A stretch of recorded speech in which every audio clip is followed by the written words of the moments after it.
It's been nearly 14 years since I talked with Tracy Butler, creator of the webcomic Lackadaisy, on the 200th episode of this podcast.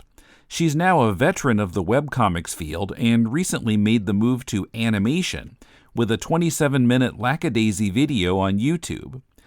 This week, I talk with Tracy once again about how this achievement came about and what else has changed in her world since we last spoke. First, just a reminder that you can help this podcast by making your Amazon purchases via deconstructingcomics.com/Amazon and make that your bookmark for future purchases. Deconstructing Comics earns a bit of money from your purchase that helps us keep the show going. We really appreciate your support. This is Tim, and this is Deconstructing Comics.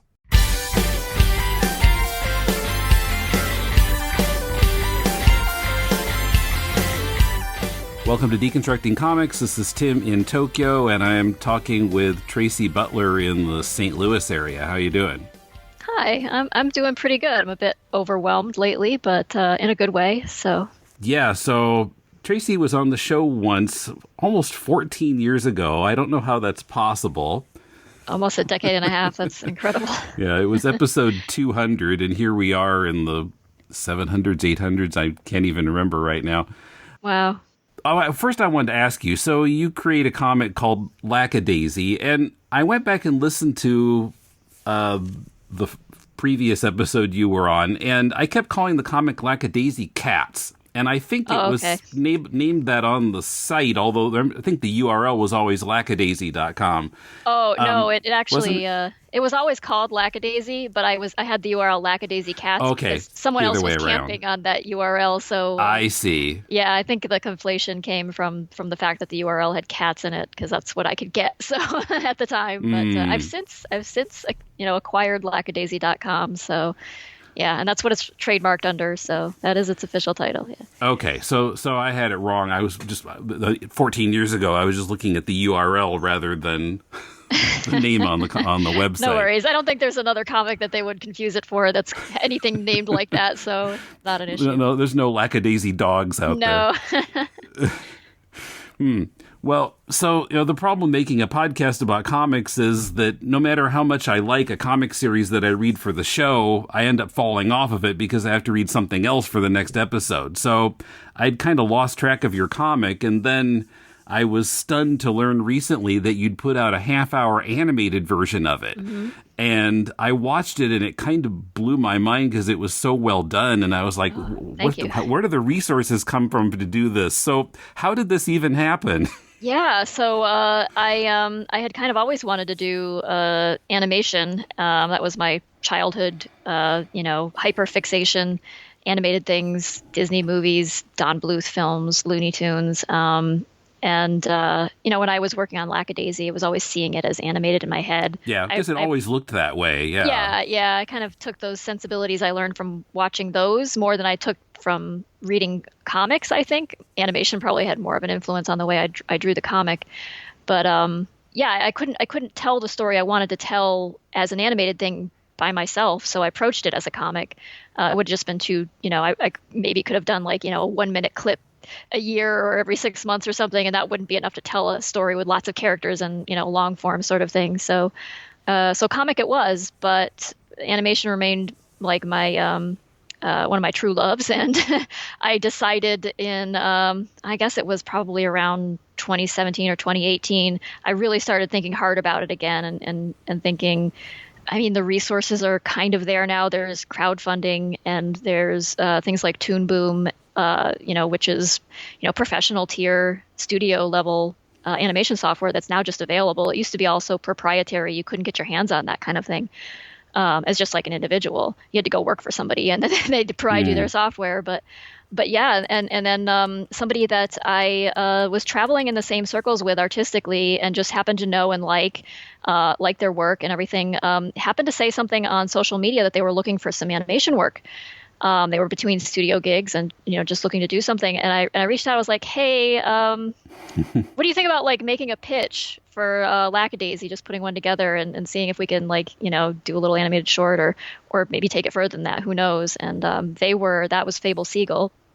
who does work in animation and comics, and they were very gung ho about that. I guess I hit the nail on the head, and that was exactly the kind of thing they wanted to do, was like go out there and make a cartoon, and kind of have it be their own thing.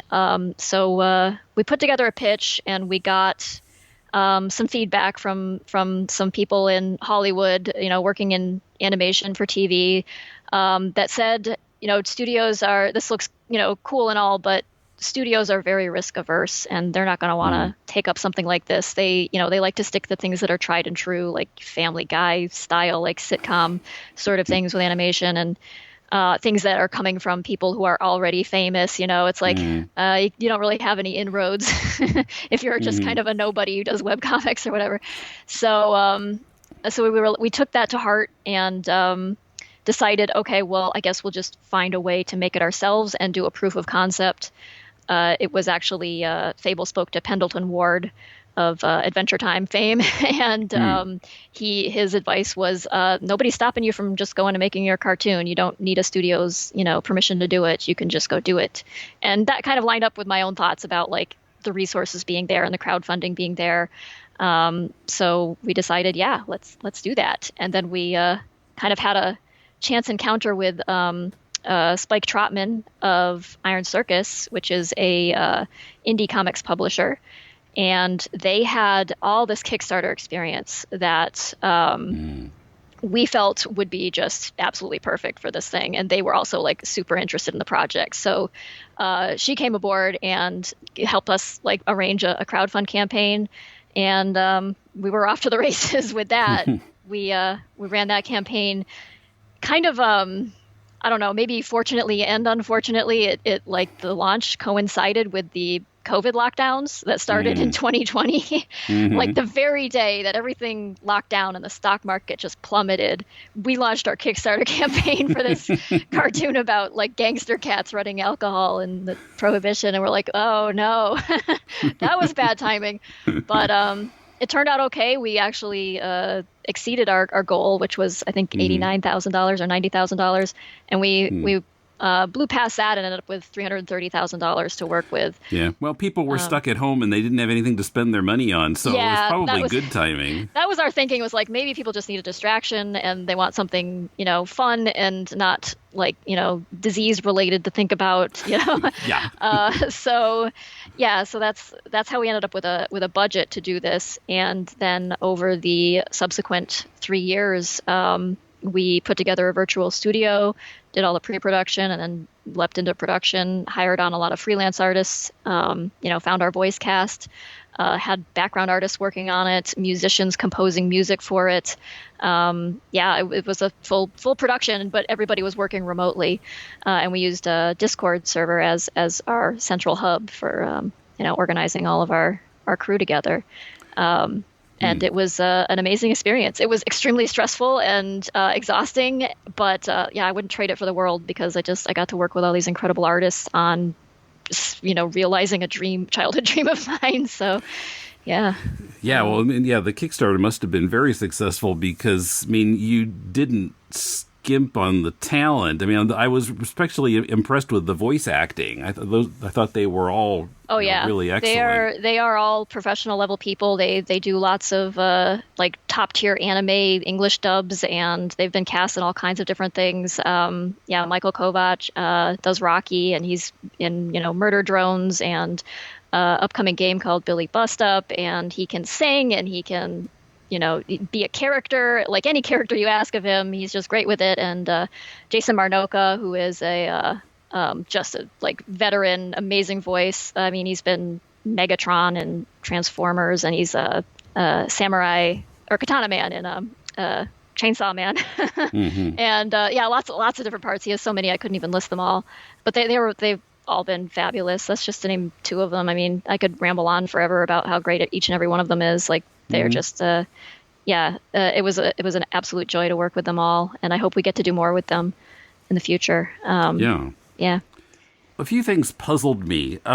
So I didn't expect it to be free on YouTube. I thought I was going to have to pay something. So No, we figure the best exposure, is the way the internet works these days is, I kind of got the same reactions when I started posting the comic for free, but I feel like if I had just tried to, sell it or self-publish it without just making it free for people to see, I don't think I would have gotten any interest, just kind of coming out of nowhere with it.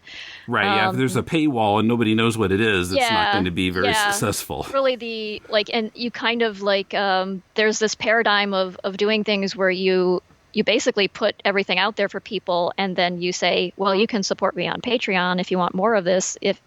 Otherwise I have to go get another day job, and that's going to eat up all my time, and I can't keep making this. So, you get a few hundred or a few thousand people giving you, $1 a month on Patreon, and that helps a lot in being able to, facilitate you doing your thing, and then, providing something back to that audience, going, okay, well, you supported us, and now here's the reward. I hope it's worthy of the support you gave me, but yeah, it's kind of that sort of payoff trade-off. And that has worked out well for this particular project, both with Kickstarter and Patreon. It's really a very the audience who has been reading the Lackadaisy webcomic really stepped up and bared with me through these past 3 years while I had to take a hiatus from the comic because the film was just so much work.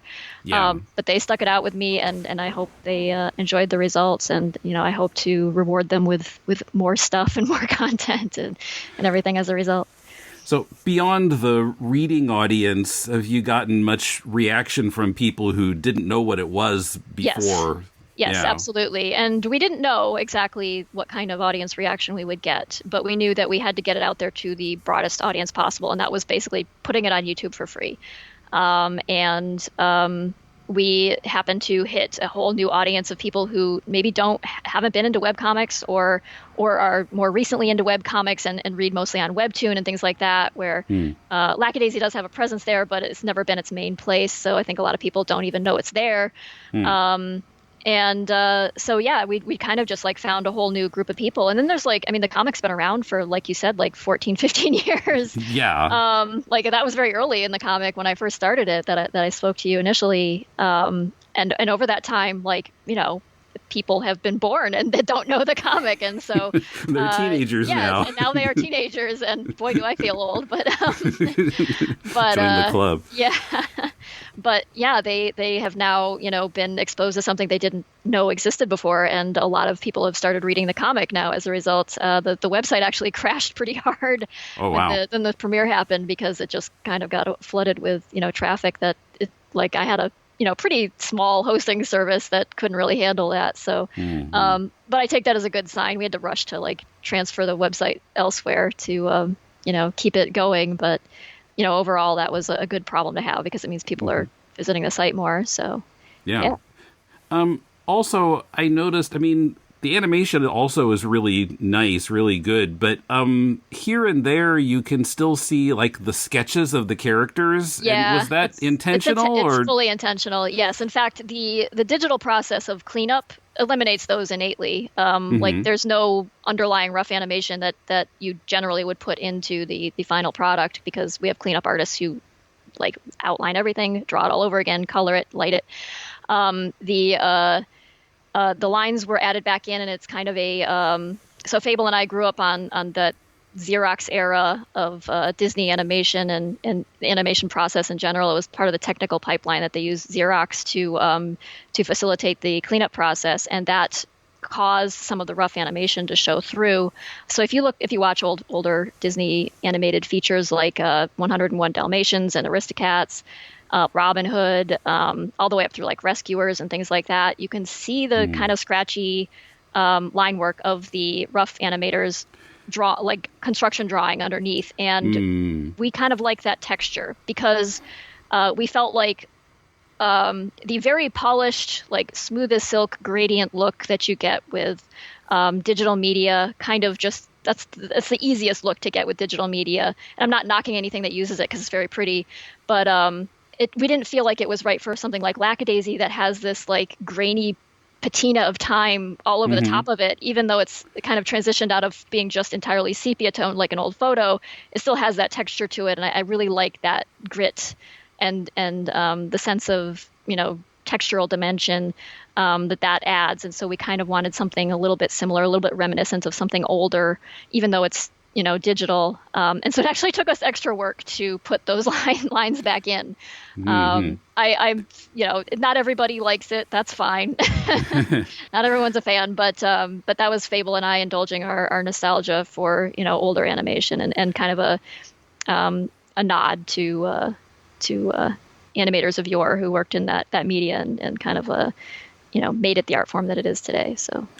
So it's all computer animated, but you made it to look like it wasn't. Yes. Basically. It's done in Toon Boom. It's it's digitally drawn. I mean, everybody's still working. They're just drawing with their hands, but it's in pixels and not on paper. And so so traditional animation, just done the digital way, which has been pretty much the standard for past 2 decades or more now. So yeah. Yeah, and you mentioned just now, and I noticed it this morning also, that it hadn't occurred to me before, but the comic now, I mean, when I talked to you 14 years ago, it was all in sepia, and now it's color. So what happened that you were able to put in the extra time to color it? I gradually started introducing color because I felt like I was kind of losing something in sticking only with sepia tone. A lot of the comic takes place at night, and when you try to make things look dark with sepia, you get a very muddy brown look, and it's not a very appealing look. So I decided, well, I think I might start introducing some blues and things here and there, and so you can kind of see it, like the color kind of gradually creeping in. And in a lot of ways, I would say I just got carried away with it. It's still kind of a limited palette. I don't fully paint every panel, but I do color it and color the lighting and add lots of ambient effects and things that I hadn't been adding before. So lots of I still draw everything in pencil initially, and then I take it and I scan it and work on it in Photoshop, and that's where all of the color and atmospheric effects and things like that come in. So, yeah. So, in the film, you're credited as one of 2 writers of the screenplay and one of 5 people on character design, but I suspect you were involved much more after things were done. I think I had my hands in everything. I didn't do any of the 2D animation, but pretty much everything else. I actually worked in the game industry before I was working on Lackadaisy, and I was a 3D animator there, but I didn't have the 2D chops to work on this, but I had my hands on really every other aspect of this, and in even the organization and the day-to-day things you kind of have to do to keep a thing running like this. Just making sure everybody's listed on the cast and crew page, and writing blog posts and things like that, and social media updates, and designing merchandise and things to keep the money flowing in, because however much we raised $330,000 out of Kickstarter. When you get your payout from Kickstarter, they take their cut, and the Stripe fees and everything else come in, and then of course you pay taxes on that, and so you don't get that amount. You get something more like $280 or something out of that. And honestly, for 27 minutes of animation, we did it on what you might call a dirt cheap level. So that was a shoestring budget. Most animation costs a 23-minute episode of a lot of things costs about $1 million to make. So we really had to be resourceful about that. But we also had to keep doing things to earn additional funds. And so I was doing lots of commission art and things for patrons to keep them around, and live streams and events and things to just keep fundraising and keep, So, I worked on background art. I worked on character designs. I did as much as I possibly could on the project. Fable and I were pretty much on the work server just constantly. So, Yeah. So in 2009, we talked about whether you were going to or wanted to quit your day job to make the comic your career, and it sounds like you've gotten to the point where you did that. Yeah, I did. I left my day job in 2015. That was around the time shortly after Patreon launched, and I had my eyeballs on that, and I knew that Going ahead, I really couldn't. I could either, give, half of my love and attention to my job and half of it to Lackadaisy, but that wasn't enough for either of them. And I ultimately decided I really want to give it to Lackadaisy. I really just want to chase that. I've worked towards somebody else's creative vision for a long time, and that was great. And I learned so much there and, grew up there really. But, now it's time for me to, put my big girl shoes on and go do my own thing and strike out on my own and see if I can make that work. And so I had saved up a buffer of funds and kind of just took that leap, hoping that Patreon would be enough to, bridge the gap between the sudden loss of income and, but it did. And I'm very extremely fortunate for that. I feel like getting in early on Patreon worked out really well for me. It's a bit harder, I think, at this point because it's been around a while. I think, people crowdfund a lot more things than they it was a little bit more novelty back then. So I think that worked to my benefit because there's a lot of really amazing comics out there that just deserve so much more support than they get. But yeah, I had enough of a reader base to keep it going and keep me, able to pay my bills. And I'm not living the high life by any means. I don't think any comic artist goes into it for the money anyway. But I love what I do, and I've just been blessed to be able to do it. So so I struck out on my own that around 2015 it was. Coming up, how the magical thinking of the character Rocky influences the look of the opening scene, Lackadaisy's resistance to foul language, how to keep the strip going amidst the work of a potential animated series, Tracy's webcomics recommendations, and more. Old comics can be pretty amusing. Don't you love it? The $sign on the bag. Yeah. That means it has money in it. And the early issues of Amazing Spider-Man are no exception. And there's this line about Mark Twain in here, which has to be the funniest thing Stan Lee ever wrote. Join me, Tim, along with a rotating cast of Emmett. Yes, let's Snopes.com this issue of Spider-Man. Patrick. Haha, I'm here! Now you must feel my wrath. And Kumar. To say you just hit the jackpot about herself is so great. As we make our way through the transition from Ditko to Ramita, and Peter Parker's transition from being a high school student with a doting aunt, Aunt May's wearing a Peter, Peter's wearing an Aunt May, to a college student with his own pad, facing the big questions in life. Why is Gwen having a party on a Sunday? Support Deconstructing Comics on Patreon for at least $4 a month and get access to the monthly podcast Spider-Man Transitions. It just seemed unlikely that, he would go into melee with the Rhino and not get his arm snapped. Go to patreon.com/deconcomics today. I know, I'll become a costume criminal. I know. Sure, that's what clear-thinking people decide. You like cheap comic books, right? Well, I'm Professor Allen, and I talk about cheap comic books on the Quarterbin podcast. In every episode, I'll dissect a single comic from my collection, as long as I paid no more than 25 cents for the issue. Forget about $4 new comics that you can read in 4 minutes, or crossover events that can cost $100 to collect. Join me in the Quarterbin, where even bad comics are a bargain, and good ones are a steal. The Quarterbin podcast is part of the Relatively Geeky Podcast Network. Visit us at relativelygeekypodcast.blogspot.com or search Relatively Geeky or Quarterbin Podcast in iTunes. I guarantee it'll be worth every penny. So in the film, at the start, where Rocky is on the bridge playing the violin, and apparently it seems to be attached to the bridge, there's this kind of rotating circle that has holes in it, and you can see the moon through one of the holes. I'm assuming that's not something that ever actually existed in St. Louis. So what is that? All of this is a very dreamy, sort of fantastical version. Rocky's a very quixotic character. Like, I don't think anything in reality looks quite the same to him as it does to anybody else. And so we're kind of like, he's got this like very much a theater kid and a poet at heart. And so he's got a very like I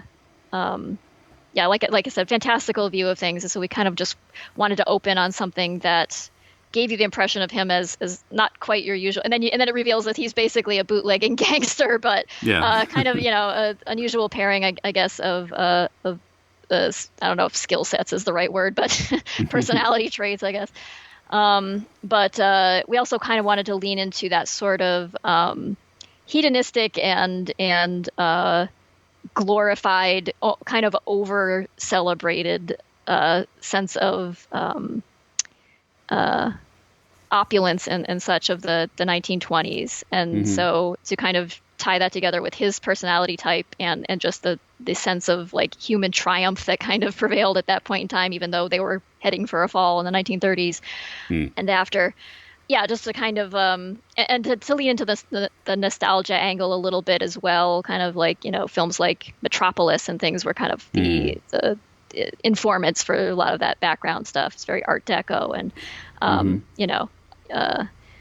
but that particular thing on the bridge is really just a visual flourish. It was just meant to kind of highlight the moon and just kind of like cycle through. We initially had phases of the moon in each circle, but we found that was just a little too visually distracting, so we just narrowed it down to the one crescent moon. And just visual flourish and magical thinking on the part of Rocky, the poet. So.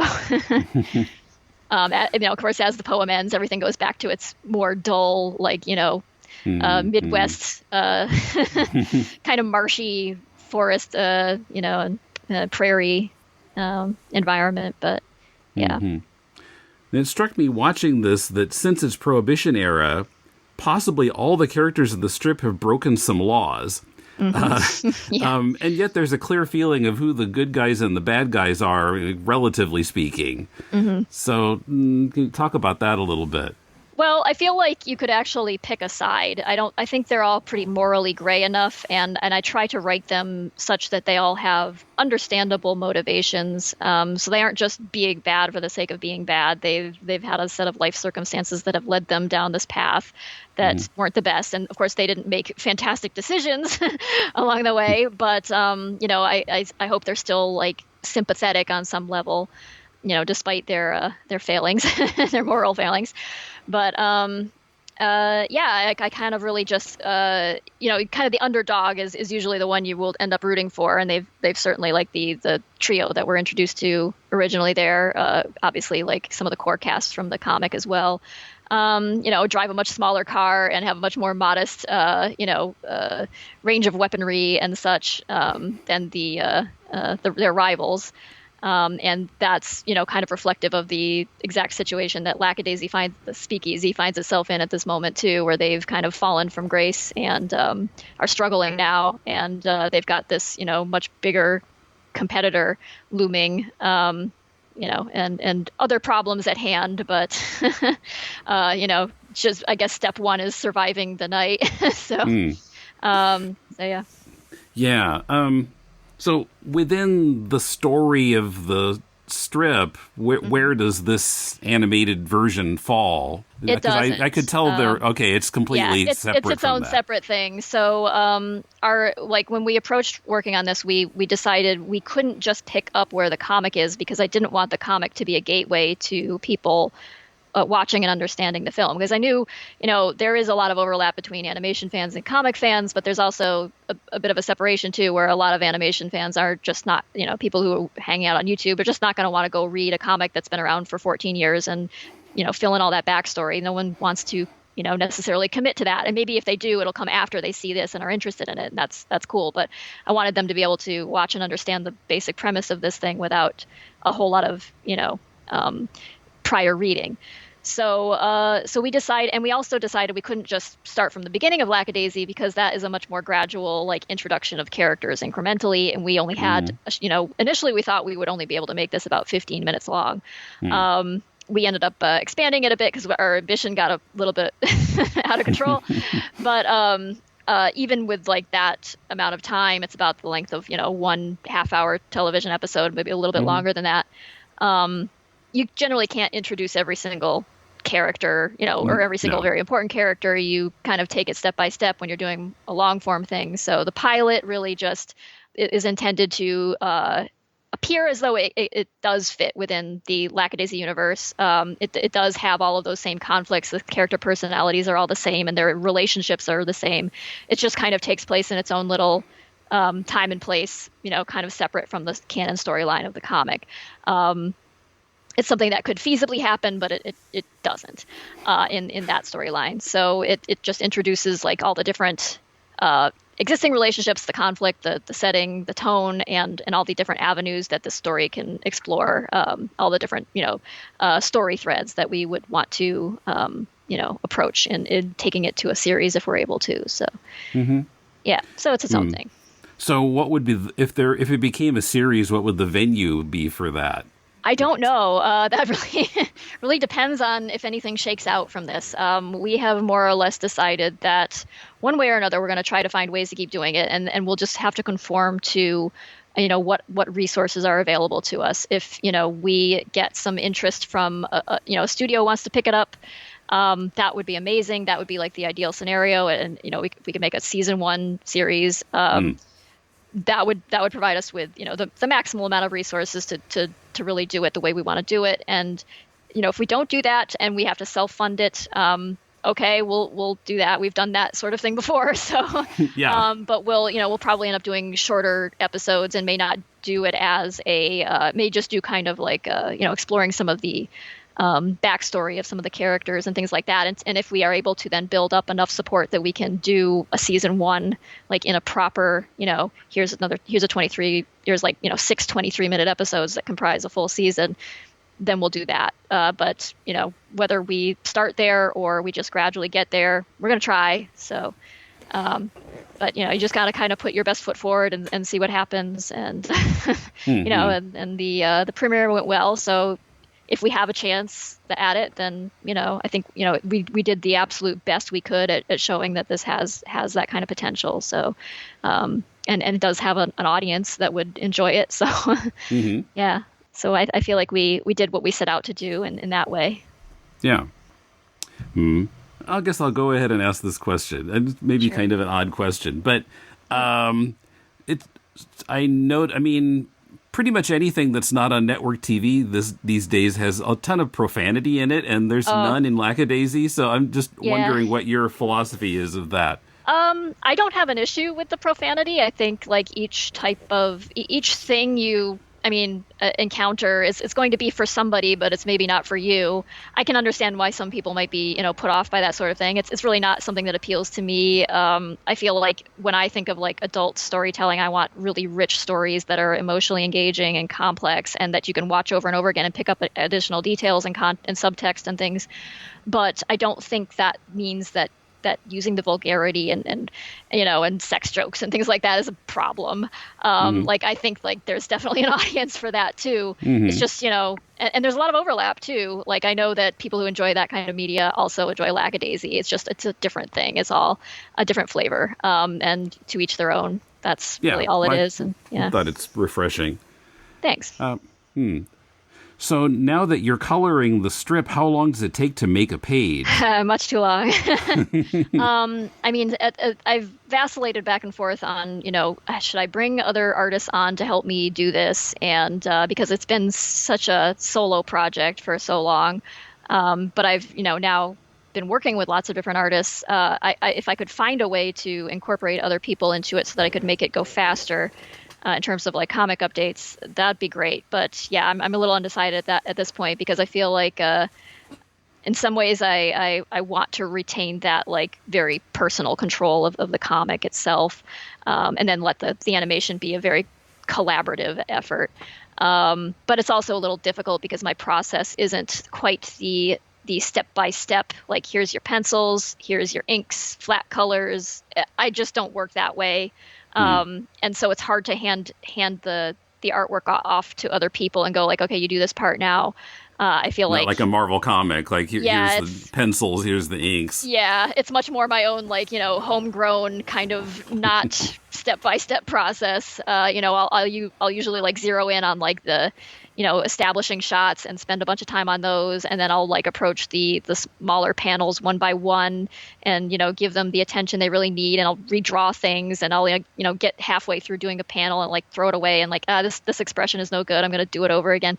And I just don't know how to introduce another artist into that without driving them nuts. So, so it'll probably remain, a relatively slow to update thing. But I feel like we'll also have, animation content, hopefully also in progress as I'm doing that, to keep people interested in coming back and delivering bits of story to them that, hopefully they can sink their teeth into. And but yeah, I'll be doing my best, but it's always been, a slow to update comic, but people have been patient with me thus far, and I am deeply appreciative of that. So, yeah.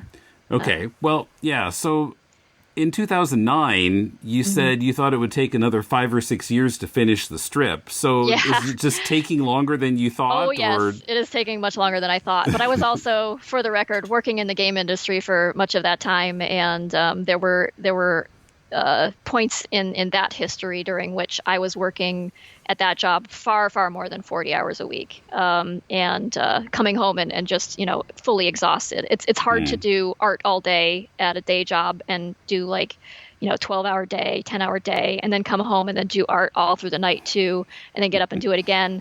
You can burn out really easily. You can hurt yourself very easily. I did end up actually hurting my one of my tendons at one point, and had been dealing with quite a lot of arm pain.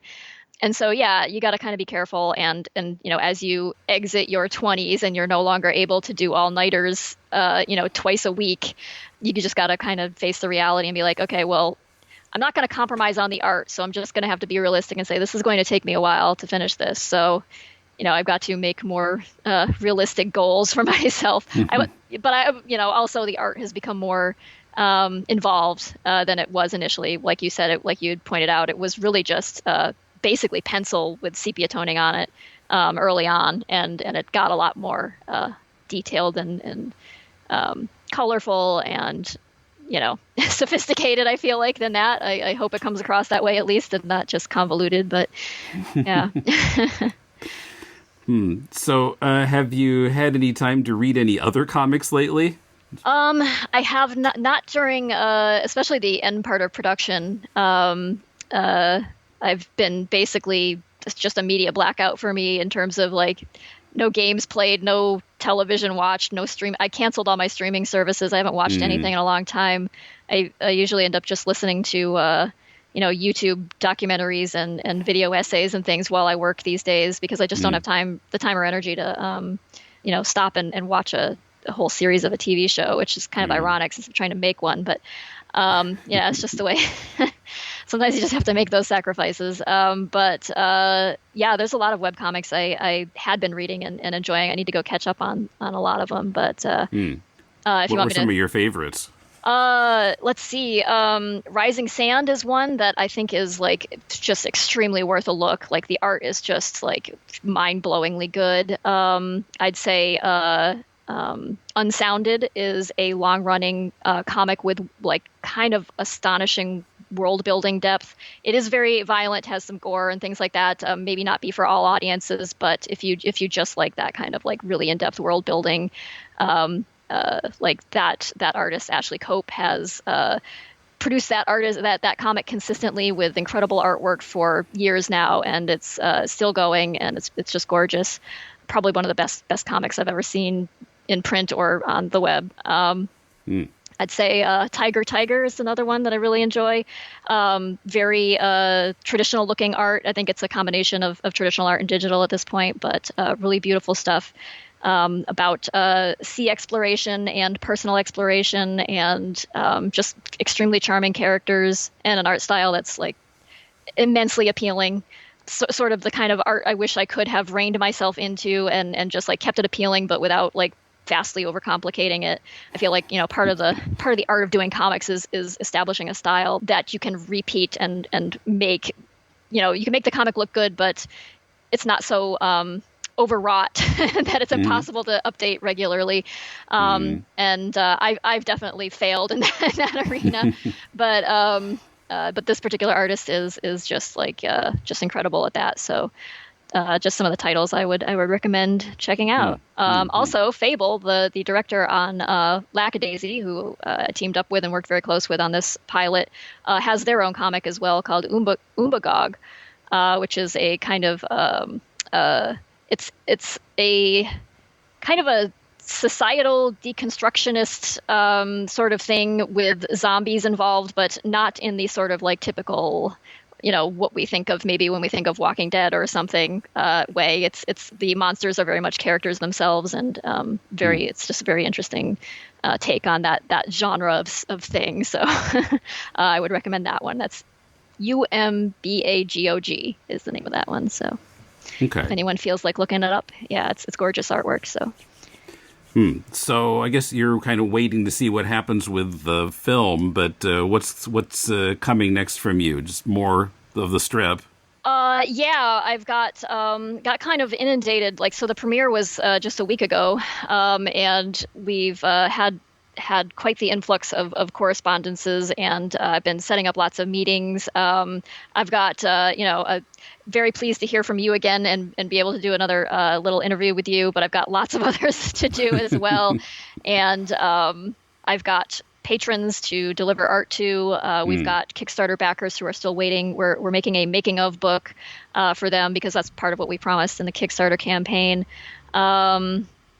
Yeah, we've got to release a soundtrack, and so we're working on a little animation to accompany that. So we'll post that up on the YouTube channel. So if people enjoyed the kind of electro swing jazz music of the pilot, then we'll have that up for easy listening.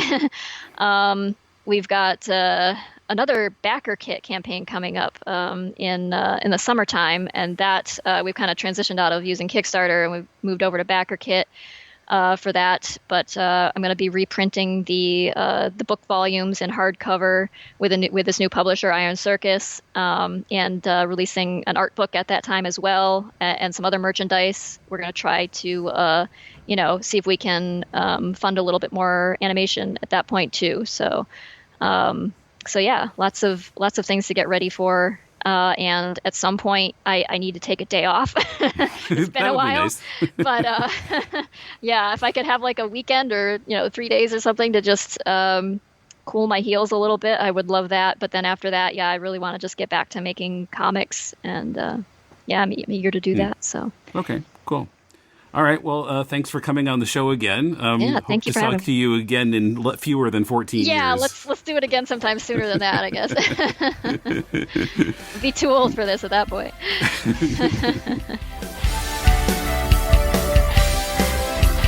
Check the show notes for links to the Lackadaisy website, lackadaisy.com, and the pilot on YouTube, as well as a video clip of my talk with Tracy.